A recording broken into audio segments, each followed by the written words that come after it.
you were telling me about Keiko. He's one of the longest standing speakers there. He is, yeah. I can't remember when he started. I do know it. I've got it written down. Did he start before you? No, he wasn't. I think he started in the 80s. Sometime in the 1980s. I think he first. I've got pictures of him, looking a lot younger. I saw them. Yeah. And was he always that good? Yeah. I mean, he's I don't know quite what he. I think at one point he was a long-standing PhD student at, and he knows lots of stuff, especially about China. He's very, very interested in China and economics. He's very good at all that. I mean, I think he would call himself a Marxist, but he's good. There were some very funny speakers when I first. I mean, there were people who just went there they're like stand-up comedians, really. In fact, my friend who introduced me to the place, Tony Allen, that's what he did for a long time as a living. He was a stand-up comedian. And he said he learned some of his skills at Speaker's Corner. How to heckle, how to deal with hecklers, yeah. The ones that interrupt. The ones that troll. The people who just try and make fun of you he's good at that. And also I also interviewed some people who'd been there long before me. And then it seems like there were, like in the 1940s, like 1950s, there was a lot wider range of political groups. A lot of African nationalists, before the end of colonialism, lots of African nationalists, people who ended up becoming presidents of their country. Like, I can't remember all, I think Jomo Kenyatta became the first leader of independent Kenya. I can't remember all their names, to be honest. I can't remember which ones went there, but it was quite a well-known for that. There was more political stuff going on, as well as the religion, which I think was always there. What do you think politics has lost place over religion? Sorry? Why do you think politics has become less a popular subject to Speaker's Corner compared to religion? I think in the long term, from a long time ago, radio and television, and now social media have sort of taken a lot of places to. That's where people get their news from now. What happens in Speaker's Corner doesn't influence anything political outside. Politics outside the park. Back in your days, had it any influence? Sorry? Like when you first started going, did it have any political influence? No, I don't know. I mean, it's real political influence was right at the beginning, when it became when it officially became Speaker's Corner, which was in 1872.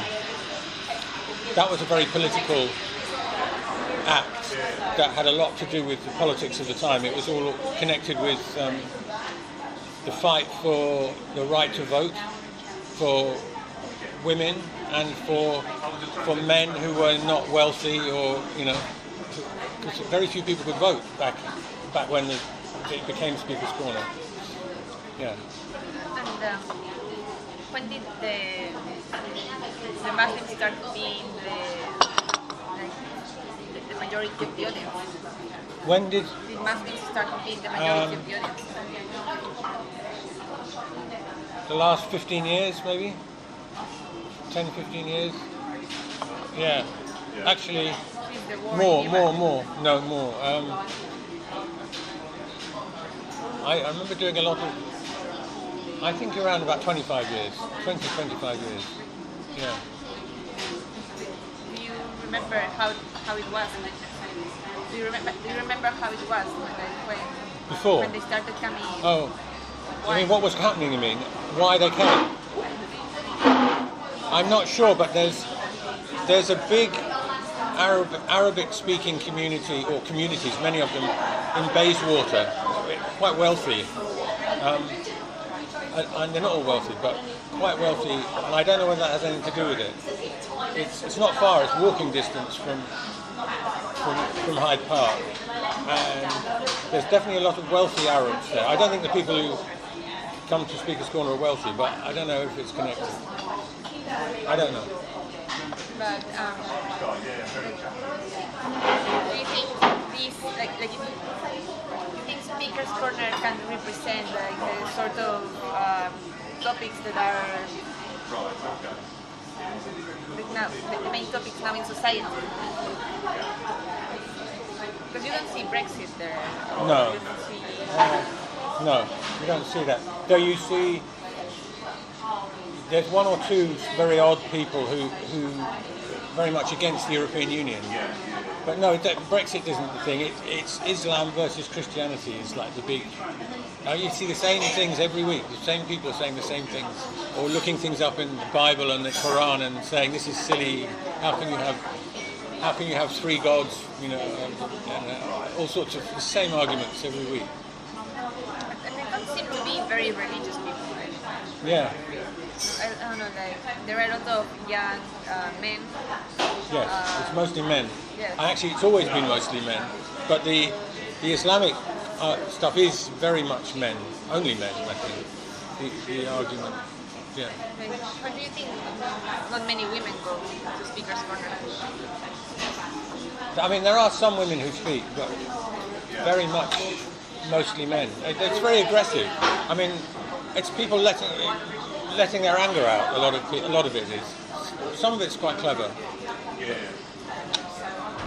think they're less respectful with women in the audience usually? And maybe that's why they don't. I don't know. I don't know if there's less respect, but it is very aggressive atmosphere. There's a lot of shouting.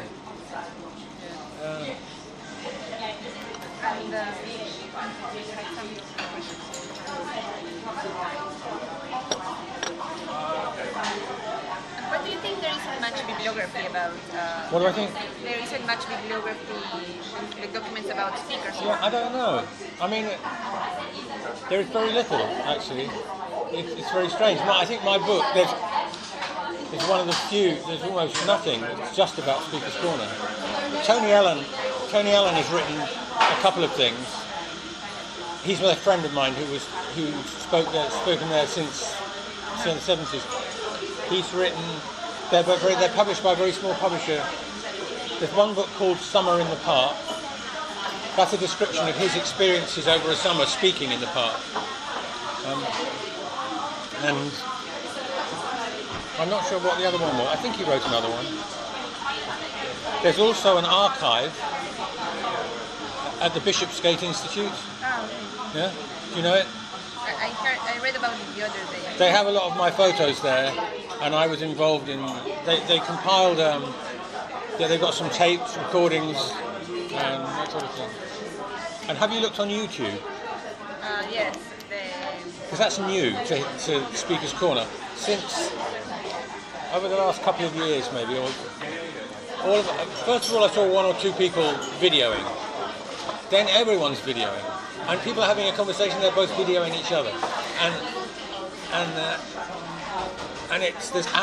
sometimes there's with some of the preachers, there's like 3 or 4 cameras, all on tripods, all filming at the same time, and then you go online and look, and you can go if you go on a Sunday to Speaker's Corner, then in the evening you look online.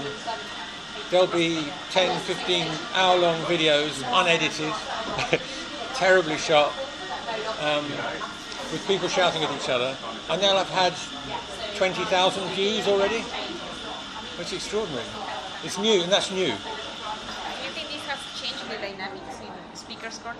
Do you think? It has changed the dynamics in Speaker's Corner? Yes. I think there's some, at least recently, there's been this sort of battle going on between the young Muslim men and the right-wing English nationalists, who are a strange mixture of the usual far-right sort of thuggish men and some quite relatively young, like university student, middle-class looking, who are very concerned about free speech and that by the law against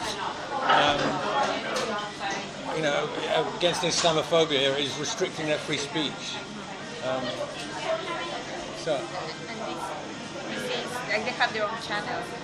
Yeah, they're so-called. I mean, there's one that says the official Speaker's Corner channel. It's not official anything. It's just somebody. And there's one called the Ali Dawa. No, it's called. I think it's called the Dawa channel because there's somebody called Ali Dawa. He's one of the people, one of the most vociferous speakers. Is he one that has that is like quiet and has a bird? Sorry? Is it one that is quiet and has a bird and Quiet? Like that one? Yeah. Is he a man that is white? He wears white. Yeah, no, is he white? You mean white skin? He's very pale, but I don't know his origin. I think one of them the other day said to somebody else that he was Turkish, but I'm not sure if that was him. I can't remember. Yeah. There are some that have like their own personal channel. Yes, he's one. He's one of them. Ali Dawa. He's got a small beard, I think, and moustache. I can't remember now. I'd have to see the photo. I was talking to someone that said that before the cameras, before the cameras, if he was wrong, then he would just admit it and say, okay, yeah, you made me change my mind. Right. Now with the cameras, he feels he has to defend his posture until the end, even if he has realized in the middle that it's not right. I think that like a general thing. Sorry, I didn't understand what you said. Okay. I was talking to someone, a regular Speaker's Corner, that told me that before the cameras, if he was wrong, he would just admit that he's wrong and that the other person has made him change his mind. But now with the cameras... So he can't admit it? Yes. That's possible, I don't know. Sometimes it's quite hard to follow the argument because the arguments go on for so long, and sometimes you can't hear well in Speaker's Corner because there's such a crowd. Like last Sunday I was there and I wanted to hear something, I couldn't hear it. And then some of the groups, they speak in Arabic. Not many, but some. And it's funny because people are, like, they let the cameras record them, their faces and what they're saying. Yeah. But when I talked to them, they didn't want to give me their real name. No. Sometimes not even the initials. And well, they can be quite aggressive to the groups, the Islamic groups and the English nationalists. They're pretty aggressive. They can be pretty. And in the last month, twice I've been there when police have taken somebody away. Because it was getting too violent. So I think they are like it's not too paranoid to not want to say their real name. Yeah, they might. Yeah, they might. They're worried about who might attack them. Once something's on social media, it's a dangerous place. And also it was quite funny that because they were talking, like people talking to each other, and suddenly there were like cameras on their faces recording what they were saying, and they wouldn't mind.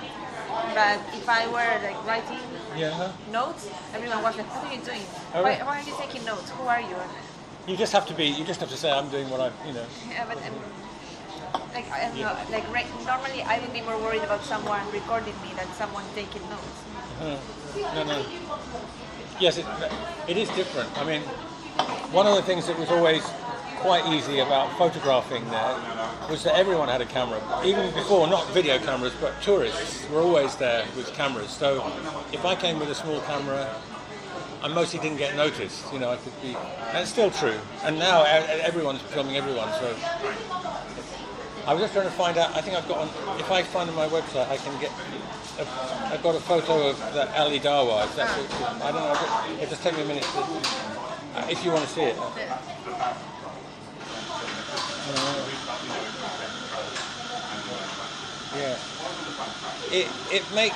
It's a good idea to go there several times and then try and recognize, and then you'll see the pattern of who's arguing with whom, and you know, that it's the same, mostly the same every week. I don't know whether to let me.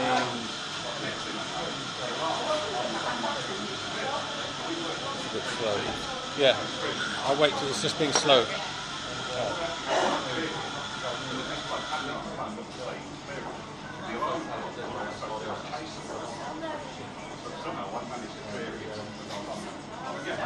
Then I'll be able to tell you whether he was white or black, because I can't remember.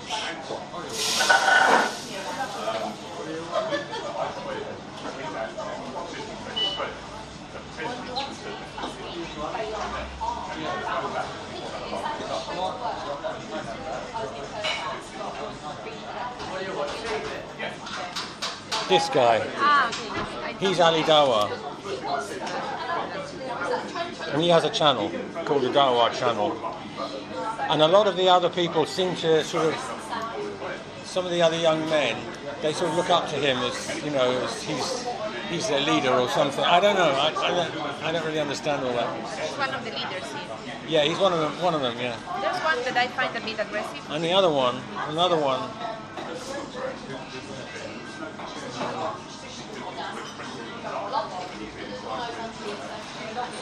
There's another one.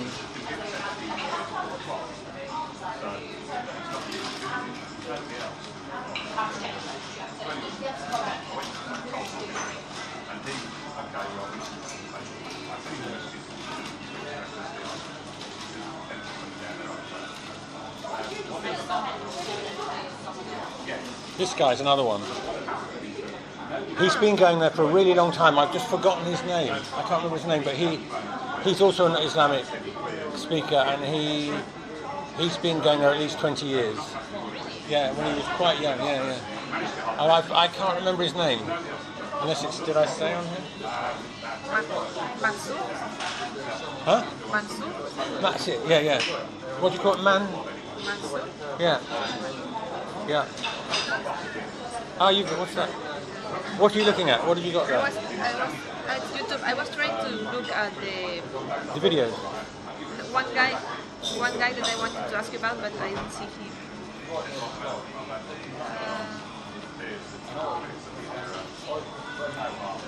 Young guy.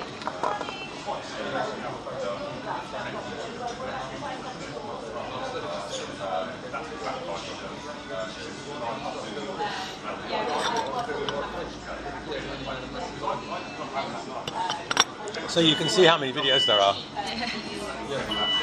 I was trying to find him, but I can't.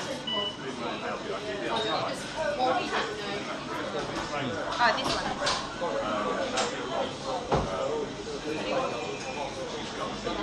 This one here? Oh, that's Ali Dawah. Now him, I don't know him. Yeah, I don't know who he is. I don't go there. I mean, there's big gaps in when I haven't gone every month or even every year over there. There were a few years where I didn't go at all, and then I would go a lot, and then stop, and then a lot. And I've just been going recently. I've been 4 or 5 times in the last few months. I haven't been. My book came out in 2015, so 3 years ago, and I didn't go for a couple of years after that. So I'm sure there's bits missing from what I know, and there's people. So I don't know, but yeah. And now that you went back after 3 years, were you surprised? Yes, I mean I've done. The 2 new things were the YouTube business with all the videoing, which has changed the dynamic because people are actually performing for the YouTube, and the far right. The far right thing started. There's always been some very strange people with very strange views there, and very far right views. So they usually pretended that they weren't, but now it's very much in the open, and it's because far right are taking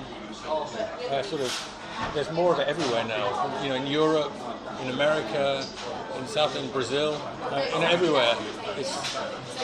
It's getting a bigger thing. So it's interesting and dangerous. No.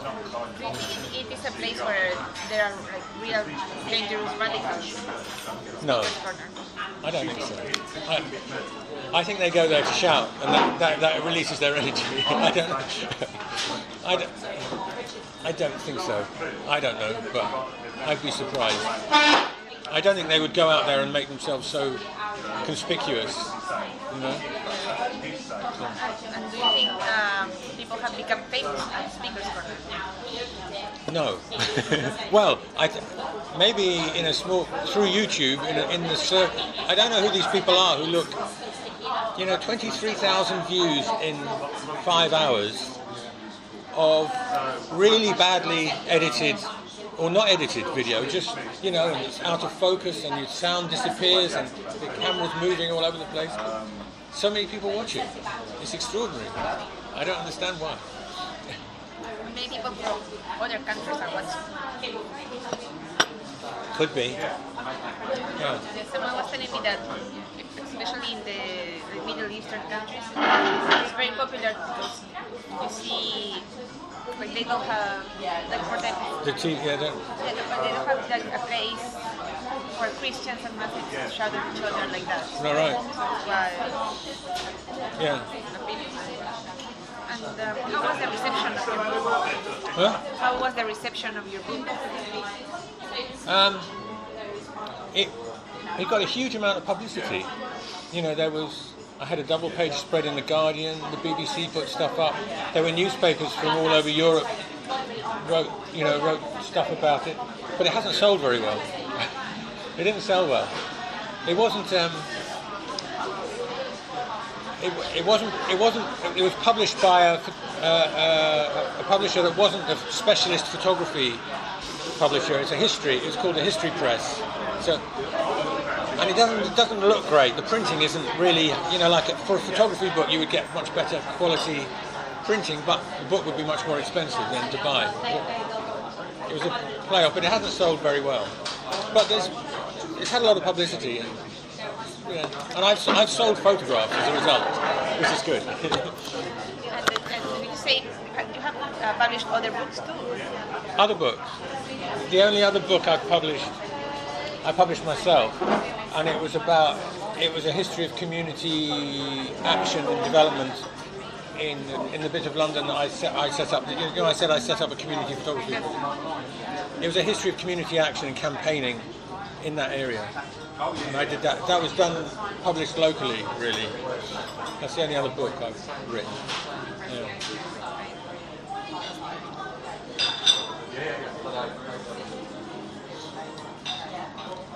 And there aren't many there aren't many books on Speaker's Corner, but also there aren't many historians studying it. Aren't there many? Historians studying it? Like No, I know it's strange. The only other books I know of, well, there's only one other book I know of, which is also a photography book. It was German. It was published in Germany in about 1980 or 1979, and it was a German journalist and a German photographer. I've got a copy. Yeah, you can still buy it. I bought it on somebody. I'd never heard of it, and somebody told me about it when I was involved. There'll be a copy at the Bishopsgate Institute. I bought it online. Somebody told me about it. I had it within 2 days. I got it sent from Germany. It's a good book, but it's all in German, and I don't speak German. It's not. It's a photo book. And it's of very old pictures.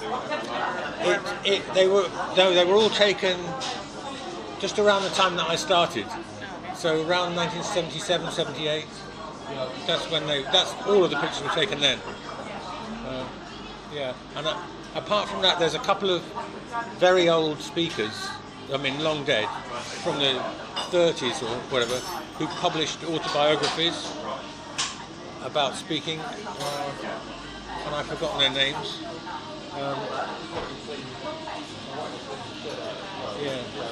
I can find the names. Yeah. Do you think social media has affected Speaker's Corner? Yes. Well, YouTube has definitely affected Speaker's Corner, and what goes on there And I'm not sure how things operate. I don't understand, for instance, how I went in the last 6 weeks or 2 months. I've been there at least, I can't remember, 3 times, 4 times. On 2 occasions, there were huge numbers of police, and somebody got thrown out, and it was all very aggressive. The next time I went, last Sunday, was it? I think it was last Sunday. There were no police, and there was not an argument either. And not a bit. Well, there were arguments, but there was nothing. And I don't know how the police knew there wasn't going to be an argument. I don't understand, or whether maybe on YouTube or on social media there's they're saying, okay, today we're going to go down and punch up somebody, and the police. I don't understand how it works.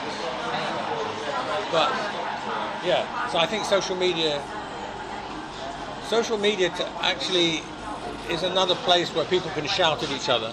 I mean, that's, social media is notoriously bad-mannered, rude, aggressive, nasty. A lot of the arguments happen there. When you're arguing face to face at Speaker's Corner, people have a bit more respect for each other. Even the big groups, they try and reason and argue a bit.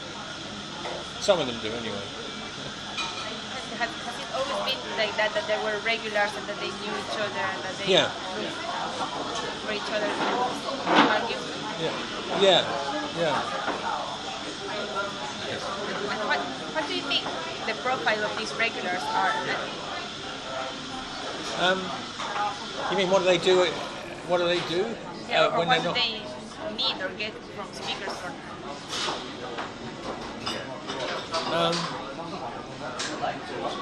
I have a problem because I'm not religious in any way. But these people, a lot of people are, and they get something. The religious people, even the ones, there's some of them you'll see standing on a ladder, shouting to no one. There's no one listening to them, but they're there every week and they shout and no one listens. They must like shouting. They need to express what they believe in. What's the most weird thing you've seen at Speaker's Corner? Weird. The whole place is weird.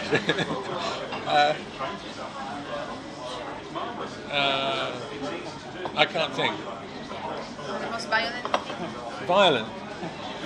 It rarely gets physically violent. I mean, the police are there when it does, and I've seen people carried off, but not very often. Yeah.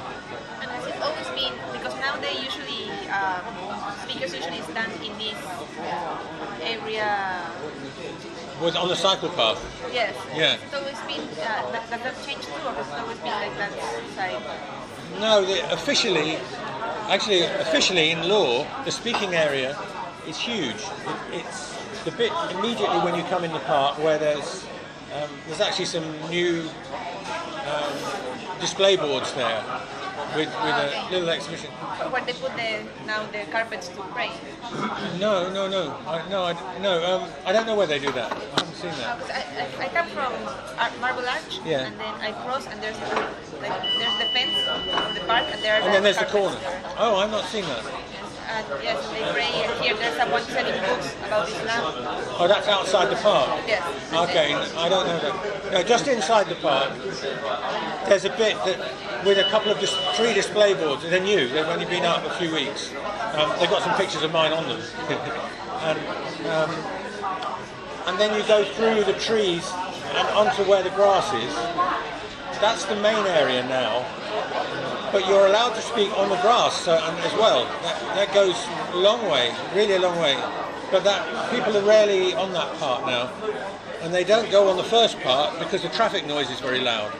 So most of them are on the bicycle lane, which is crazy. And all the cyclists, they can't get through. And it's always been like that, or when you started there were some sort of... When I first started going, people were on the first part you come through. There was a lot, and there were a lot of people. Big meetings on the grass, right through the other side. But I've seen some recently moving to the grass when those main arguments between the English nationalists and Muslim guys, when they get really big, they move onto the grass. And when you say when you get in, you mean that you get in like I can show you. Marble Arch look. from here. Yeah, here. If this is the fence, there's also something like this. I'm not sure. And there's a path down there. This whole area. This is Oxford. This is the road. Oxford. Sorry? So this would be like Oxford Street. Yeah. The Marble Arch roundabout is there. You come in through the railings here, and this area used to be one of the main areas. This is the bicycle lane on the other, and this is all trees and grass. A tree fenced off though. This is fenced off. So there's this area, and there's this area, and then there's the grass. So the speakers are there, or there, or here. Sorry, not there. So they're usually like here, right? Yeah, that's the most. When that fills up, they sometimes go there. And here, yeah, hardly any. So I saw someone speak. There was an argument there the other week. People did gather in there, but it's the first time for a long time that I've seen it. And if you look in this area, I think it's about here, here, and here. There are 3 display stands with the history of Speaker's Corner written on it, and information about Speaker's Corner, and that's new. They've just been up for the last month. Yes, I haven't seen them. And what do you think tourists think? What do you think tourists think of Speaker's Corner? A lot of them think it's crazy because quite a lot of people engage and argue. Yeah. Do you think that what tourist guides, like the explanation that tourist guides make of Speaker's Corner is correct? I don't know what they say. I haven't really looked. A place to celebrate free speech where everyone can go and talk about anything. Yeah, well, that's true. But there seems to be a narrow range of interest that is there. Except recently there have been some really strange, like there's a flat Earth. That wasn't. I haven't seen anything like that for a long time. Really, and they're very aggressive about it. It's really bizarre. I saw them the first day that I went, and I've been wanting to talk to them, but the other days that I've been, I haven't seen them. Yeah, they were there last week. I don't know if they go like very early, maybe. Yeah. What time do you go there? Kind of late. Huh? 4 or 5. Okay. Now you have. Yeah. Now I'd say 3 o'clock is the peak time. Maybe now because it gets darker earlier and. When you started going, was it also like that people stayed until the park closed? I think so, but there was always a peak. Sunday afternoon, in the middle of the afternoon, was always the big, the most populated. Because there aren't even lights in that area. There aren't even lights in that area, so when it gets dark. Yeah. And some of the speakers who've been there for a long time also complain and campaigned. This is quite a while ago now. There used to be a toilet there, right? And there isn't anymore. That you have to walk. So the speakers, they have to walk right across quite a long way to. There was a campaign about that, but the Royal Parks didn't do anything about it. Why did they take the toilet? I don't know. They redesigned something and it went. Yeah. And when it comes to numbers, would you say there are more now, the same, or less? For quite a while, I thought that the numbers were declining for quite a long time. Just this recently, I think they've gone up again because of this new sort of battle between English nationalists and Muslims, and I think the YouTube publicity probably brings in people. They come to watch or get involved. So there's more now than there were 3 years ago, but less than there used to be, 20 years ago. And I have the feeling that British media doesn't pay much attention to Speaker's Corner. No, that's right. Yeah. For example, the cameras, no one has written any article about that. No. What do you think? International media is more interested in Speaker's Corner than British media. It is unusual. It's a unique place. You don't see the same thing in France or Germany or I don't know about Chile, but I suspect not. Peru. No. So Peru, yeah. But also because it has like no evidence. Huh? Yes, it does. Yeah, I mean, they like to interview politicians, you know, and then these people don't have any influence, really. Yeah, but even like one would think that if they're doing, because Islam is a very controversial subject, so I would think that if they're doing stories about Islam in London, like it would be like one of the first places to go. Yeah, but actually you hear a lot of nonsense. It goes round in circles, you know.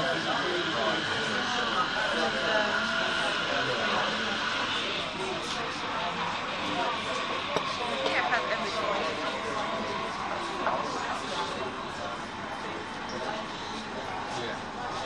Do you add anything else? I don't think have you learned anything? I don't think so. No, I have learned a lot. There,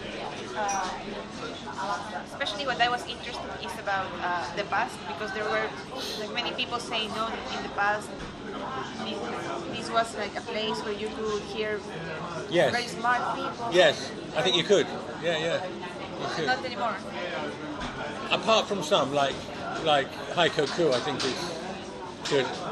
And they used the other person who was, he's dead now, but the other person who was famous outside the park was Lord Soper, Donald Soper. He was How do you spell this? he was a Methodist minister, so a Christian minister, but he was a pacifist and a socialist, and he spoke there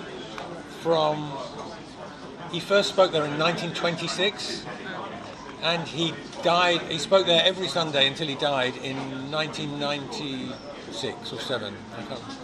And I interviewed him a couple of years before he died. He was known. He was a lord. He was known. He was a public figure. But he's about the only one I can think of that was known outside the park to people who never went to the Speaker's Corner. The other people were all. There were some very good speakers, but they weren't known outside. Say Donald.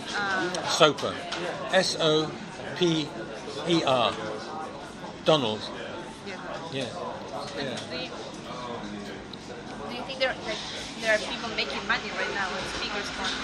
No, I don't think. I think the only way they make money, maybe, I don't know how you get monetize YouTube, but I don't know whether they get from advertising or I've got no idea how YouTube makes money, but it's illegal to make money in the park.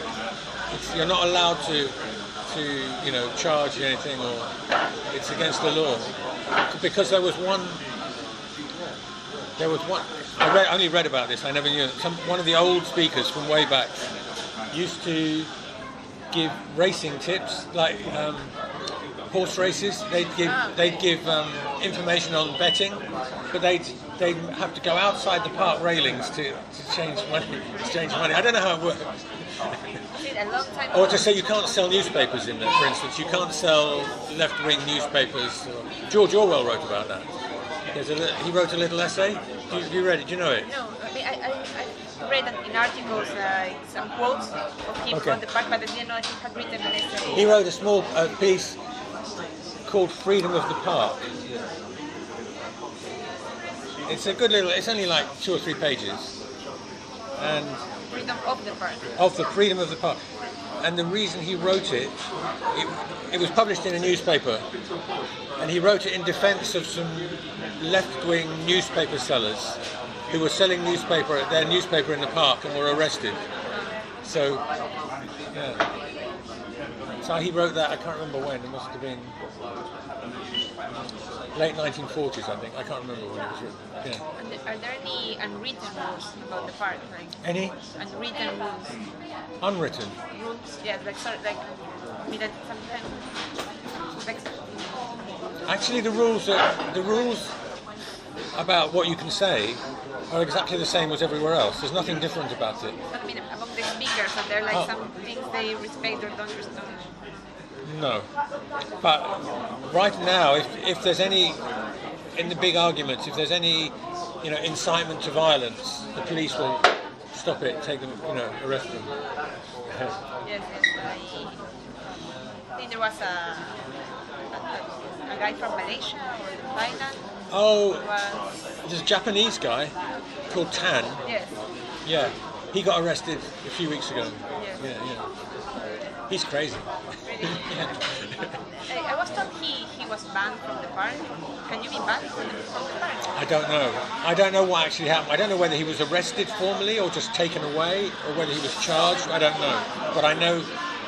But there was a rumour in the park that he was paid by the EDL, the English Defence League.